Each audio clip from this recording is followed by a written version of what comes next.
سجدہ شکر پارٹ 28۔ مرتاب کے آفس کا ہر کولیگ اس کی اصلیت جان کر اس کی مدد کرنے کے لیے آگے نہ بڑھا۔ بدنامی الگ ہو چکی تھی۔ حیدر کی غیر موجودگی اور گھر والوں سے کسی قسم کا کوئی تعلق نہ رکھنا اسے بہت مہنگا پڑ رہا تھا۔ یوں اس پہ خود بخود ہی ہر راستہ بند ہو گیا۔ ایک واحد نمل ہی تھی جو بر وقت اسے جیل سے رہائی دلا سکتی تھی، ورنہ 2 دن مزید وہاں رکنے پہ ان کاموں میں کمائے گئے پیسے پولیس نے اپنے قبضے میں لے لینے تھے۔ وہ بری طرح برباد ہونے والا ہے۔ ذہن میں سوچ ابھری تو سر دیوار پہ دے مارا۔ یکلخت خون کی فوار بہہ نکلی۔ نمل شاہ کہاں ہو تم؟ آ جاؤ پلیز، میں سب ٹھیک کر دوں گا، خدا کے لیے آ جاؤ۔ وہ آج اس چہرے کا منتظر تھا جس کے خد و خال کو آج تک اس نے ٹھیک سے دیکھا تک نہ تھا۔ نمل کی اہمیت آج اس پہ واضح ہوئی۔ اسے آج نمل کی ضرورت تھی۔ رشتے ضرورتوں کے محتاج ہوتے ہیں، مگر اس قدر خود غرضی رکھنا کہ مشکل وقت میں صرف اپنا آپ ہی الجھا ہوا نظر آئے، یہ ظلم ہے۔ وہ کہاں ہے؟ اسے میرے جیل میں ہونے کی اطلاع مل چکی ہوگی، مگر وہ کیوں نہیں آئی ابھی تک؟ وہ شدید غصے کے عالم میں خود سے الجھ رہا تھا۔ آ جاؤ پلیز، دھیمی آواز میں پکارتے ہوئے دیوار سے ٹیک لگائے بیٹھ گیا۔ دوسری جانب نمل ایک انجان کمرے میں بے سد پڑی تھی۔ چاہ کر بھی دونوں میں سے کوئی کچھ نہیں کر سکتا تھا۔ 15 منٹ سے مختلف شرٹس کو سامنے رکھے وہ گہری سوچ میں ڈوبا ہوا تھا، مگر یہ پھر بھی سمجھ نہ آئی کہ وہ آج کے لیکچر کے لیے کون سی شرٹ پہنے۔ یہ والی ٹھیک رہے گی۔ گہرے نیلے رنگ کی ایک شرٹ اٹھا کر خود کو آئینے میں دیکھا اور پھر اگلے ہی لمحے شرٹ کو بیڈ کی طرف اچھال دیا۔ یہ مجھے سمجھ کیوں نہیں آ رہا کہ میں کیا پہنوں؟ ایسے تو میں پاگل ہو جاؤں گا۔ اذلان شدید اکتاہٹ کا شکار تھا۔ اب کی سرمئی رنگ کی شرٹ اٹھائی اور تصویر کے سامنے آ کھڑا ہوا۔ بیسٹی، تم بتاؤ یہ ٹھیک رہے گی نا؟ وہ فریم میں لگی غیر شناسا تصویر سے مخاطب تھا۔ آنکھوں میں چمک ابھری۔ اسے لگا جیسے اس تصویر نے اسے بتایا ہو۔ یہ اس کا گمان تھا یا حقیقت؟ مگر وہ اس تصویر کے ساتھ اپنا دکھ سکھ بانٹنا سیکھ چکا تھا۔ اذلان کے لیے یہ صرف تصویر ہی نہیں تھی بلکہ ایک ساتھ تھا۔ ایسا ہی تو دوست چاہتا تھا وہ، جو بغیر اسے ڈانٹے، بغیر اس سے روٹھے، خاموشی سے سب سن لے۔ وہ خوش تھا اپنی 4 دیواری کے اندر، اپنے اس دوست کے ساتھ۔ اس نے آگے بڑھ کر تصویر اٹھا لی۔ شکریہ ہنی، زیر لب کہا۔ اذلان، تم ابھی تک اس تصویر کے ساتھ لگے ہو؟ ناشتہ ٹھنڈا ہو رہا ہے، جلدی تیار ہو کر نیچے آؤ۔ شیزا ایک سانس میں کہہ کر وہاں سے ہٹ گئیں۔ اذلان فریش ہونے چلا گیا۔ اگلے 2 دن جہاں مرتاب جیل میں رہا، وہیں نمل کو بھی مسلسل نیم بے ہوشی کی حالت میں رکھا گیا۔ ان لڑکوں کو صرف اس کی پریگنینسی کا لحاظ تھا، ورنہ وہ ان درندوں کے ہتھے چڑھ کر ضرور اپنا آپ گنوا بیٹھتی۔ میں نے کہا ہے نا کہ لڑکی سے ہمارا کوئی مسئلہ نہیں۔ 2 دن گزر گئے ہیں اسے، بس 1 دن مزید یہاں رکھو۔ مرتاب کے کیس کو کل SHO کے پاس بھیجا جائے گا، پھر اس کے لیے بچنا ناممکن ہے۔ کل شام اس کی بیوی کو بحفاظت اس کے فلیٹ میں پہنچا دینا اور اس کو کچھ کھانا بھی کھلا دو، یہ نہ ہو کہ وہ مر جائے۔ سٹپنی نے کہہ کر فون رکھ دیا۔ سٹپنی کے کانٹریکٹس پہ یہ واضح لکھا ہوا تھا کہ پکڑے جانے پہ وہ کسی قسم کے ذمہ دار نہ ہوں گے اور نہ ہی ان سے کسی طرح کی امید رکھی جائے گی، اور جس نوعیت کے کیس میں وہ الجھا تھا اس سے نکلنا ناممکن تھا، شاید سالوں لگ جائیں۔ مرتاب نمل کا انتظار کر کے تھک چکا تھا۔ اب وہ اپنے تئیں کچھ کرنے کا سوچنے لگا۔ سب سے پہلے مجھے اس جیل سے باہر نکلنا ہے، پھر پیسوں کا بھی کچھ کرنا ہے۔ میں یہ سب کچھ اتنی آسانی سے نہیں جانے دے سکتا۔ اس نے پاس کھڑے آفیسر کو اشارہ کیا۔ پلیز مجھے کال کرنے کی اجازت دے دیں۔ آپ جتنے پیسے مانگیں گے میں دوں گا، بس ایک کال کرنے کی اجازت پلیز۔ وہ آدمی مان گیا۔ اسے جیل سے نکال کر ایک روم میں لے آیا۔ ذہن پہ تھوڑا سا زور دینے کی ضرورت تھی۔ ایک نمبر یاد آیا۔ آدھا گھنٹہ بات کرنے کے بعد وہ مطمئن ہو کر دوبارہ جیل میں آ گیا۔ نمل شاہ، مجھے ایک دفعہ اس جیل سے باہر آنے دو، میں تمہیں چھوڑوں گا نہیں۔ ایک پختہ عہد جو مرتاب نے اس چھت تلے خود سے کیا تھا۔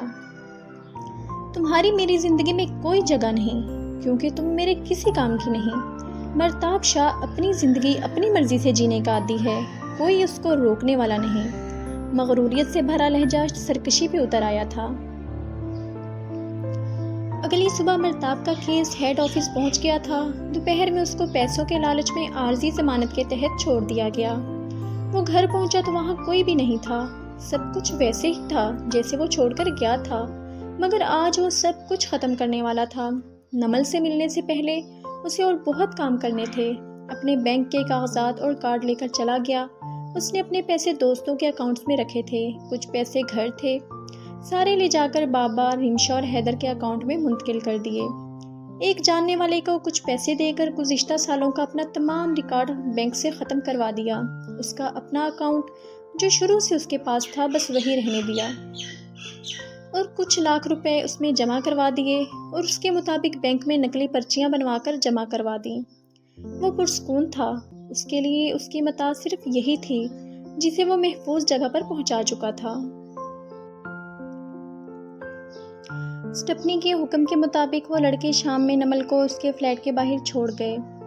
آنکھوں پہ ہاتھ مار کے پٹی اتاری تو وہی سارا منظر نظر آیا۔ اسے لگا جیسے وہ کسی خواب کے زیر اثر رہی ہے۔ نیم غنودگی کی حالت میں بوجھل قدموں کے ساتھ قریبی ڈیسک پہ بیٹھی سر درد سے پھٹ رہا تھا۔ اس کے ساتھ کیا ہوا ہے؟ یہ لوگ کون تھے جو اسے یوں لے گئے تھے؟ وہ کہاں گئی تھی؟ کیا وہ کڈنیپ ہوئی تھی یا کچھ اور؟ اس کے کپڑے، اس کی چیزیں تو ویسی کی ویسی ہی تھیں، مگر ابھی تو کچھ گھنٹے ہی گزرے ہیں، پھر وہ مجھے کیوں چھوڑ گئے؟ مجھے کچھ یاد کیوں نہیں آ رہا؟ سر کو دونوں ہاتھوں سے تھامے وہ اپنے حواس بحال کرنے کی کوشش میں تھی۔ بدن تیز بخار سے تپ رہا تھا۔ وہ کچھ بھی سوچنے سے قاصر تھے۔ فاصلے پہ کھڑے چوکیدار کو ٹھنڈا پانی لانے کے لیے کہا۔ پانی چہرے پہ ڈالتے ہی آنکھیں کھلیں۔ تقریباً گھنٹہ بھر ڈیسک سے سر ٹکائے وہ وہیں بیٹھی رہی۔ لوگوں اور گاڑیوں کا شور اسے ذرا بھی پریشان نہیں کر رہا تھا۔ وہ اپنے اندر کی خاموشی میں ڈوب رہی تھی۔ نمل! کسی نے شدید غصے میں اس کا نام پکارا تھا۔ آنکھیں کھولیں، سامنے کھڑے مرتاب کو دیکھ کر وہ پرسکون ہوئی۔ مرتاب، اچھا ہوا آپ آ گئے، مجھے طبیعت کچھ ٹھیک نہیں لگ رہی، آپ پلیز مجھے ڈاکٹر کے پاس لے چلیں۔ ڈیسک پہ بے جان پڑے بہت آہستہ آواز میں کہا۔ اٹھو اور چلو میرے ساتھ۔ مرتاب دھاڑا۔ مرتاب نے اسے بازو سے تھاما اور کھینچتے ہوئے لفٹ کی طرف لے جا رہا تھا۔ مرتاب چھوڑو مجھے، مجھ میں ہمت نہیں ہے، میں گر جاؤں گی۔ وہ درد سے رو رہی تھی۔ اسٹریٹ اور فلیٹ میں کھڑے لوگ یہ سارا ماجرا دیکھ رہے تھے۔ وہ اپنی دھن میں اسے کھینچتا ہوا لے جا رہا تھا۔ وہ کیسے مرتاب کو روکے؟ اس کا گلا بیٹھا ہوا تھا اور جسم نڈھال۔ مرتاب نے موبائل سے لاک کھولا اور پھر اس کے داخل ہوتے ہی دروازہ خود بخود بند ہو گیا۔ اس نے اسے صوفے پہ اوندھے منہ پھینکا۔ وہ گرتے گرتے بچی۔ وہ اس کی حرکت پہ اسے خوف سے دیکھنے لگی۔ کیا بدتمیزی ہے؟ نمل نے احتجاج کیا۔ وہ کیسے اس سلوک کو برداشت کر لیتی، اس حالت میں کہ اس کے ساتھ ایک اور زندہ وجود تھا؟